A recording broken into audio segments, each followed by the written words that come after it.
Today I'm sitting with my fiance, Ashwin Bose, artist, survivor, and someone who lived through 6 months in the grip of heroin. He came back with a story not everyone gets to tell.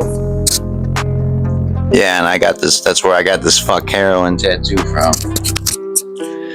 I literally have over 30 friends that were close to me. Hung out with every day, ride or die. Knew them before that shit was even a thing. Gone because of that drug. So we can go with it. We can go on with the interview. What made you try heroin for the first time? What made me try it? Ultimately, I'm the one that chose to do it. Nobody forced me into it. Nobody held a gun up to my head and said, look, do heroin or die. But the girl that I was dating at the time, well, let me just preface this, start over. The girl I lost my virginity to a year before I tried heroin, she was a heroin addict. I lost my virginity at 21 because I was raised Christian and all that. Thought I'd save it till I got married and then changed my mind.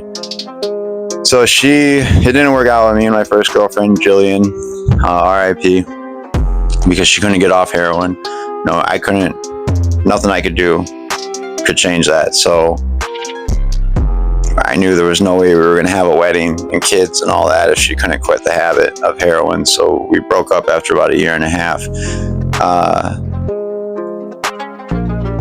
Roughly, maybe a year. So the second girl I got with after her name was Melissa Fletcher. She's also dead as of a few years at least because of heroin overdose. They both are. But she had told me that she was 7 months clean, so that stood out to me. I was like, wow, because my ex that I was in love with, she couldn't get clean. You got clean? How'd you do it? Blah, blah, blah, whatever. Fell in love with her, I thought. Came home from work one day. She was in my apartment, in my bathroom. I'm like, hello, babe, where you at? And so I go to my bathroom, and she's sitting in there. And she's got brown powder on my white sink, my white bathroom sink. And I was like, I was naive enough at the time. I was 22. I was like, what the fuck is that? But some part of me knew that it was something not good, that it was bad. And she told me it was heroin. Long story short, I said, flush it down the toilet. I'll give you the money you paid for it. I had just cashed my paycheck from the gas station job I had. So I pulled my cash out and was like, here, it was 40. Here, I'll give you an extra 20 if you flush it down the toilet. I'll give you $60 to do whatever you want with. Flush it, please. She's like, no, I'm not. We got in a big argument. She's like, well, I'm just going to go somewhere else and do it if you're going to be like this. And I was like, no, please don't do that. And she's like, well, I can't do it and enjoy myself if you're going to sit there crying about it like I'm hurting you, like you're the one doing something. I was like, okay, well, then let me just do it with you then. And so that was it. That was the first time. So what was going on in your life back in May 2012? 2012. Yeah. You were 22 years old, yep. Well, like I said, I lost my virginity. I was 21 years prior to that. I also lost my apartment and everything. I was selling ecstasy at the time. I never got caught, but then again, I never had any rights. When the cops knocked on my door and I opened it up, they walked in, they kicked us out. So this was about almost 6-7 months after that. This was the next summer, because I was a summer I moved into that apartment. So the next summer, the following year, I had just gotten a job. My parents were helping me out. Like, they were on board with helping me out since I was doing better with my sobriety. I wasn't eating a bunch of pills and ecstasy anymore. Getting drunk all the time. So I was actually doing pretty good in life. Like, life was going pretty fucking well. I was on the up and up. I had an apartment I just moved into. I had a job right across the street from where I worked. And yeah, that's what was going on. Then my girlfriend, yeah. Did you feel like you were already dying inside before you even stuck the needle? Well, some part of me probably did when I had to deal with another person that I was quote unquote in love with, right? No, I was to see heroin come back around. But I didn't really feel dead inside in the moment. Honestly, like, my life was going good, and had I not done heroin, who knows what would happen? I might have got a car. I might have done all types of things, But instead, I chose to do heroin so I wouldn't lose her. I wouldn't lose Melissa. And what was your first high like? Ooh, this part I try to forget sometimes.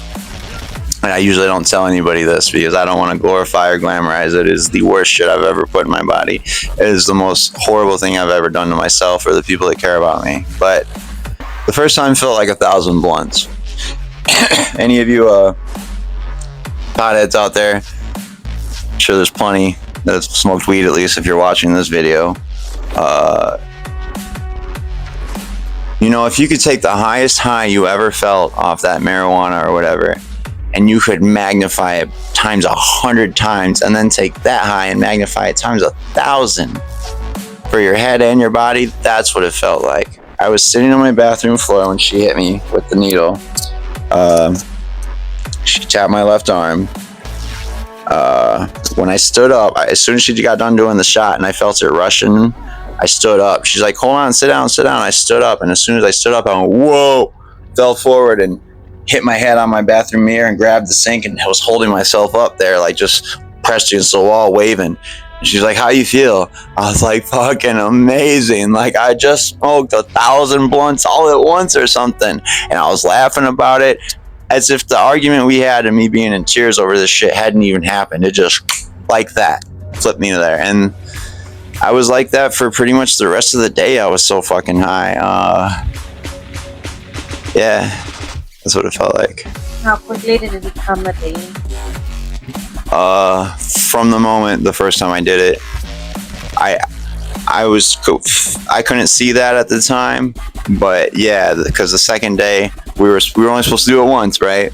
And the second day came around, day 2, and we were gonna do it one more time.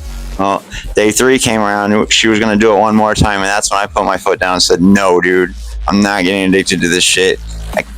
So she left, went back to her ex-boyfriend's apartment, which happened to be literally in the same apartment complex as me, just above me.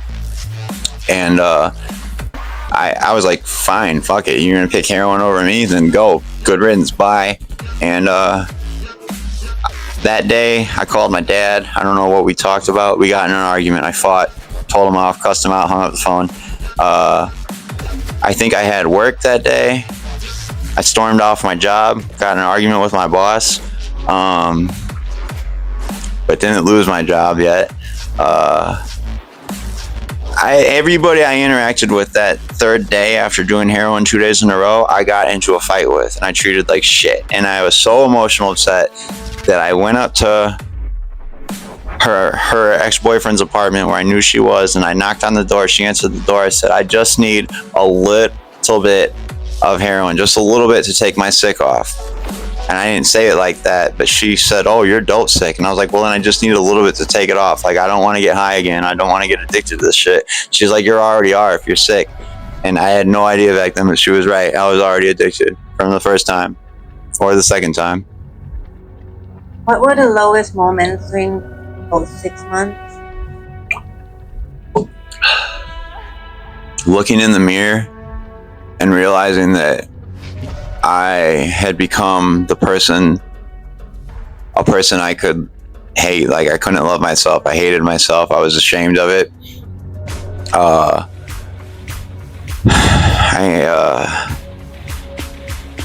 don't know. Every day I looked in the mirror and I'd just feel like, I'd think to myself, you fucking piece of shit. Like, what the fuck are you even doing? You don't even deserve to be alive at this point. Did anyone know? Did you hide it well? People didn't know unless I told them, because I was already kind of like a stoner, so like, they didn't know up until near the end. I quit my job, because when I was trying to quit heroin, right before I kicked the habit, when I was trying to kick it, because I didn't try to quit it first.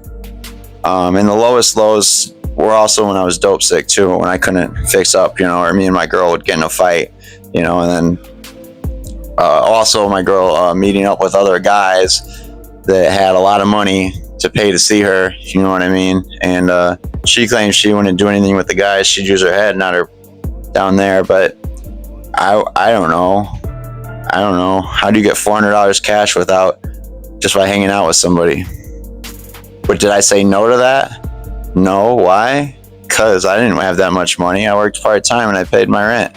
Like, It was that or be sick. So you have to sell out your morals in that, and that just sucks. When you know you're doing something that you really don't want to do, but you don't want to be sick.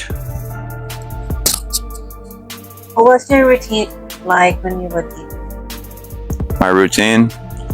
Well, every night when I went to bed, before I'd pass out, I would cook up some dope in a spoon and load up a syringe for my morning shot, because I'm right-handed, and at the time I was banging in my left arm, and I was pushing through like scarred tissue because I was running out of places to shoot.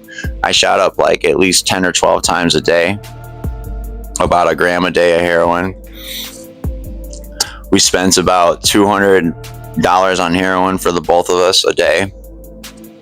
I sold pot. I sold anything I could get my hands on. If somebody had scripts of pills that their friends were prescribed, I'd say, get me that script and I'll give you an eighth of weed for that script. And they would. So I'd take that, sell that. I had to do everything I could just to be able to pay for cigarettes and weed and shit. Near the end, I didn't even pay my rent.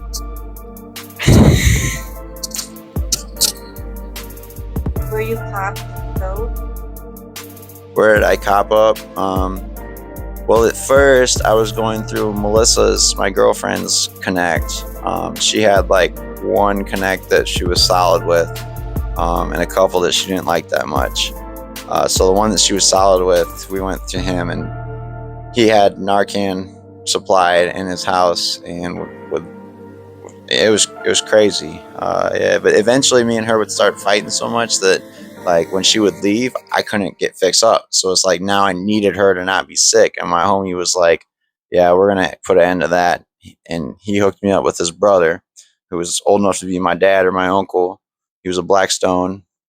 Don't know his name. Just know he drove a all black Lexus back in the day. Blacked out windows, big blacked out rims. It was a nice car. You could tell he was a baller. And he had a bodyguard with him all the time. It was like huge. And that's where I got my heroin from. I didn't shop around. I didn't have friends that were heroin addicts. I hated the drug. Even while I was addicted to it, I didn't want to be around other people that were addicted to it. So, I had no reason to shop around because my plug always gave me the shit I needed at the time. So. And how much did you use? Like I said, about a gram a day, roughly, give or take, which comes out to about... Heroin back then was sold in like eighths or tenths of a gram, and that would go for about $20 a bag. So I'd cop up about like 10 or 12 of those a day for myself. Yeah. What did it cost financially, emotionally, spiritually? All those things: finances, my emotions, and my spirituality. It robs you of your soul. Heroin does, opiates do, because to conquer the sickness and not be dope sick, you do anything and everything you can, and things that you know are wrong, things that you feel like, man, I really don't want to do this, but it's this or be sick, so fuck it, and that's it. Finances. I sold pot, I sold Kalana, I sold everything without snitching on myself too much. It's been a long 13 years, but anything I get my hands on, I could sell, and I'm good at that. I'm a good businessman, salesman. I can do the math, and all my money was going that wasn't going to re-up on pot to sell, was going straight to the heroin dealer. I didn't pay rent. I didn't pay my bills. I didn't hardly buy food or clothes or anything, just cigarettes and heroin and the weed to sell. But it all went to the dope, man. It fucked everything up. So how was the sick mornings, the life? I made my grandpa cry one day, and it's one of the only times I've ever seen that man cry. Can't think of another time right now, actually, where he's cried. But I lied to him. I wouldn't steal outright from my family, but I'd ask them for money and lie about what I was going to spend it on, I'd say I need $40 for groceries, and he drove to my apartment, which was about a 25 minute drive, at least 10-12 miles. And he drove to my apartment and says, look, he said, I will take you to the grocery store. If you don't want to go, I will go myself, and I'll come back here. I'll get you everything you need. Anything you tell me to buy, I'll buy it. I promise you. I don't care if it's $200 or more. If you ask for it, I'm going to get it for you today. This is what I'm going to do for you because I love you. But what I can't do for you is give you $40 for you to go spend on your own. And I told him, he was a pastor. I told him, I said, fuck you. Fuck the God you believe in and praise about. Fuck the people that you surround yourself with. Fuck the family that doesn't give a fuck about me anymore and that probably didn't in the first place. And fuck off. You ain't shit to me. And he looked at me dead in my eyes, paused, his lips started to tremble, his face turned red, his cheeks got red, and he just looked down and shook his head, and tears started streaming from his eyes, and he just turned around and waved his hand like this, like, I can't, I'm out. And he walked to his truck and drove off. And just, yeah. What was your wake up call? I was sitting at my kitchen table, and it was like December, like right the week before Christmas. And I'm looking at 3 pieces of paper. It says I'm fucked. I got my eviction notice, I got my water shut-off notice, and my electric shut-off notice all right in front of me. And I told my homie, I said, this is it, man. I gotta quit. Yeah. What made you finally say, I'm done? My family? I don't think they were ever really done with me. I think they just were scared and they had no idea what to do other than pray. I thought they were done with me and felt like I was written off because I couldn't, I couldn't come stay with them or anything if I lost my place, I was the black sheep, yeah. Because, we were told drugs were bad. My parents didn't do drugs. I grew up with 2 parents that didn't even smoke cigarettes. They were never done with me. They just didn't know what to do, so there was nothing they could do for me. And my dad, my grandpa, he was done when I cussed him out so bad that I broke him down to tears. I still feel bad about that when I think about it. How did you quit? Cold turkey, detox? This is the part I like to tell. This is the cool part. And if you've ever seen the movie Basketball Diaries, if you haven't seen it, watch it after this video. It will make you cry, but it is a beautiful film. I sat down with those 3 pieces of paper, water, power, shut off, eviction notice, and I looked at my homie at the time, who's Big Red is what we called him. He was my dad's age, probably late 40s, early 50s. He had tattooed on his skin a 6-point star with a BGD. It's just for Black Gangster Disciple. The generation before, they started calling themselves GDs. His brother was the Blackstone I bought the heroin from. And I told him I have to quit. I gotta quit. He's like, you've been saying you gotta quit. He's like, you've been saying that for the past 2 weeks now that you're gonna quit. I said, that's because I've been trying for the past 2 weeks to quit with it in my pocket. And he said, why would you do that? I said, because if I quit when I run out, that's not gonna do me any good. I know it's just around the corner. If I quit because I run out, then as soon as I got money in my hand again, what's stopping me from going back to it? I have to quit because it's there and I still don't want it. He's like, I don't think you're going to be able to do that. I says, well, I don't think so either. So that's why I'm asking you, who am I getting heroin from? He says, you know who you're getting it from. He says, is that your brother? He said, yeah. I said, man, black folks say that's my brother, this, or they refer to each other as brother often. I was like, so is that your brother, or is that your blood brother? Biologically, you're related to him. He says, yeah. Why? I'm like, good. Because he'll listen to you if you tell him to do something. Then I need you to tell your brother to cut me off. I said, and he says, okay. I said, no, not okay. Look me in the eyes, bro, and shake my fucking hand and promise me that you're going to tell your brother to cut me off and not serve me another bag for at least 2 weeks. He says, 2 weeks? I said, yeah, 2 weeks. We shook hands, stood up, shook hands. We stood up, we gave each other a hug. We both cried. It's the only time I've ever seen that guy cry. We both we cried, and then we proceeded to carry on with the night. So the plug came by the next day, gave me one final bag of some, I don't know what it was, some sort of heroin, China White, I think. Heroin's a lot different nowadays than it was back then, but it got me like as high almost as I was the first time. So like highest than I've been in a long time. I did the bag, and after that, he said, "Is that good shit?" He's like, "I just needed you to test it." He's like, "Is it good?" I'm like, "Oh yeah, you could cut this down like halfway probably, and people would still buy it." He's like, "That's what I want to hear. That's good." He laughs. He says, "Great." He says, "So that's your last bag." He said, "My brother talked to me. He told me what you told him, and he said, I respect that." He said, "We respect that, but we're gonna hold through with that. Like, you are cut off. You don't get any more. Not from us. And he's gonna check up on you." So that's how it happens. After that, did anyone help you? Big Red helped me. He stopped by my apartment 3 times a day, in the morning, afternoon, and night. When he stopped by, it was to check up on me, force me to eat some ramen noodles. He'd prepare some ramen or something because I was just going to puke it back up. But just trying to eat is better than not at all. So he'd force me to eat ramen noodles, try to drink some of his beer, and forced me to smoke pot because that would help me eat the food, which it did. I didn't get high off the pot. I didn't get stoned. I couldn't when I was dope sick. Like, nothing works when you're there. And I'm gonna tell you something. I called this man everything but a black man to his face when I was like 4 or 5 days sick.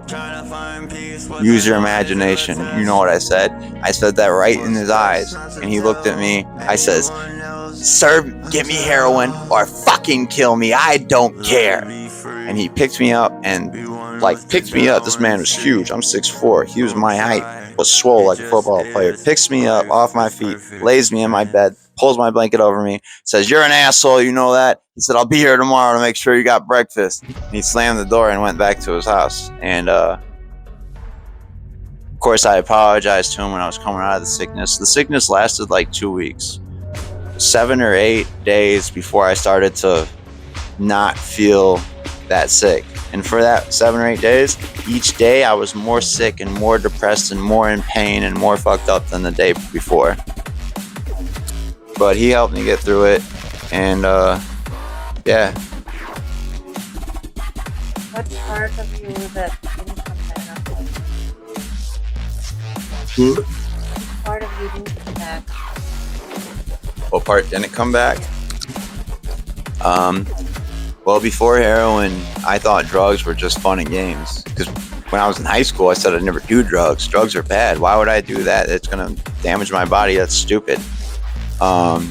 Smoking marijuana for the first time as an adult, having ADD and bipolar and anxiety and social anxiety and all that shit, it helped me feel normal. So I thought to myself, well, this was supposed to be bad, so it's not bad. It actually helps more than all the medicine that was good that I've been taking since I was 7 years old. So fuck it. You see where I went with that?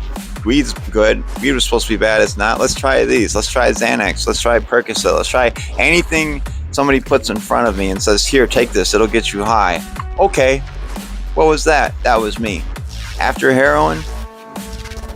No. That was the game changer. That's when shit was serious. You know, raving on ecstasy and all that, you know, with the dance music and dancing and shit. From that to a year later, not even, shooting up heroin and needing it like that, that's when it got serious. That's when I got scared of what drugs could do to me. There was no fear before. I didn't care. I didn't fucking care. So it actually, you know, what doesn't kill you makes you stronger, right? I wouldn't have the attitude I have today about substances and substance abuse if it wasn't for my trauma with heroin. Do you still carry guilt, shame, regret? Oh yeah, fuck yeah, hell yeah. Like with my grandpa,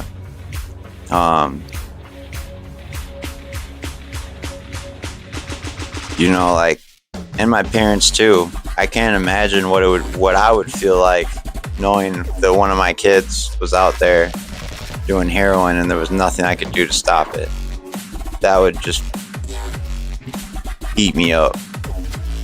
I think heroin hurts the people that care about you more than it even hurts the user. Because while you're off in la la land getting your sickness gone, everybody else is like, what the fuck? And they know they can't help and they're scared.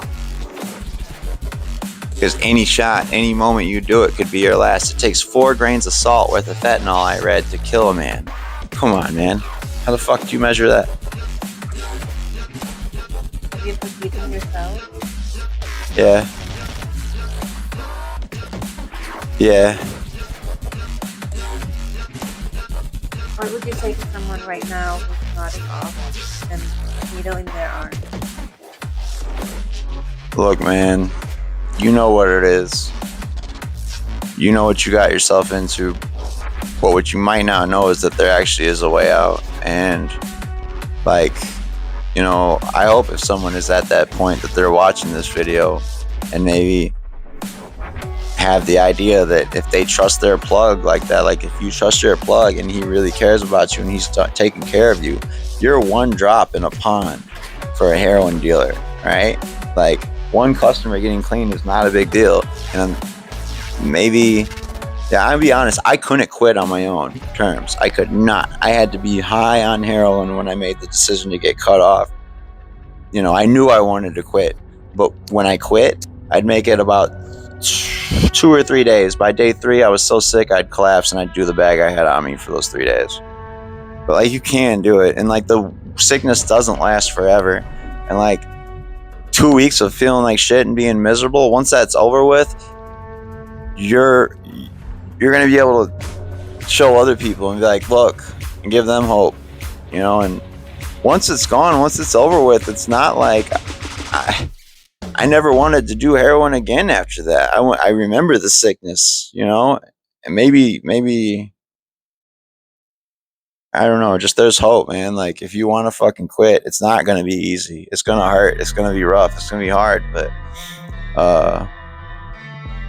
you can do it, and like, you owe it to whoever gives a fuck about you. Because I think about Renee every day, who died. I think about the people I've lost to heroin every day and every night. Sometimes I see them in my dreams, and that's the only time I'll ever see them. You know, I was like, it's not worth it, man. There's a way out. What's your message to parents who don't understand why their kids? Well, to parents, see, things are different nowadays with the laws. From what I understand, back in the day, if somebody overdosed in your house on heroin, like, and you brought them to the hospital, you could get charged with like manslaughter or whatever, or drug-induced homicide, whatever they call it. You could get charged with it. So people used to, if they did bring someone to the hospital, they'd just fucking open the door and push them out, drop them off dead, and fucking drive off and hope somebody came and saw it, you know? Nowadays, it's not like that. I actually heard on an opioid commercial, opioid prevention, whatever, in Kankakee, where I'm from, they said don't use alone on the commercial. And that's a good point. You know, if your kid's doing that shit, it might be hard for you to watch, but it's going to be even harder for you to bury your kid. And it's going to be even harder for you than that if your kid's not found, because your kid overdoses in some trap house or somewhere where nobody gives a fuck about your kid or you, and is more concerned about their operation not getting blown up, heat being drawn to the crib that they're selling dope out of. So they just hide the body somewhere or leave it somewhere. You know, that happens too. So I would say, if you have a kid and you're a parent and your kid's using, try to read as much as you can on it. I don't know how to help somebody, convince somebody to quit. I don't know how to do that, but I do know that it's safer. If my kid started doing heroin, I would bring her into my home and I would say, look, I'm going with you when you cop up and all of that shit, like, and you're going to use only here with me, and I'm going to have Narcan on supply, on deck, because these things, I've seen these things work. Narcan, nasal spray, within seconds, 3 seconds, someone who wasn't breathing, heart wasn't beating, dead, flatline, like a dead floppy fish, whoa, back to life, you know? And I just feel like I'd rather have my kid around me. You know, I couldn't stop her, but I wouldn't condone it. But I also, if she dies, I want to be able to bring her back. I want to be the first person there. What's your advice now to the version of you back in 2012? If I could give myself advice back then, I'd say don't do it. I'd say get away from that bitch. All due respect, Melissa, RIP. But I'd say, yeah, don't do it. Get away from her.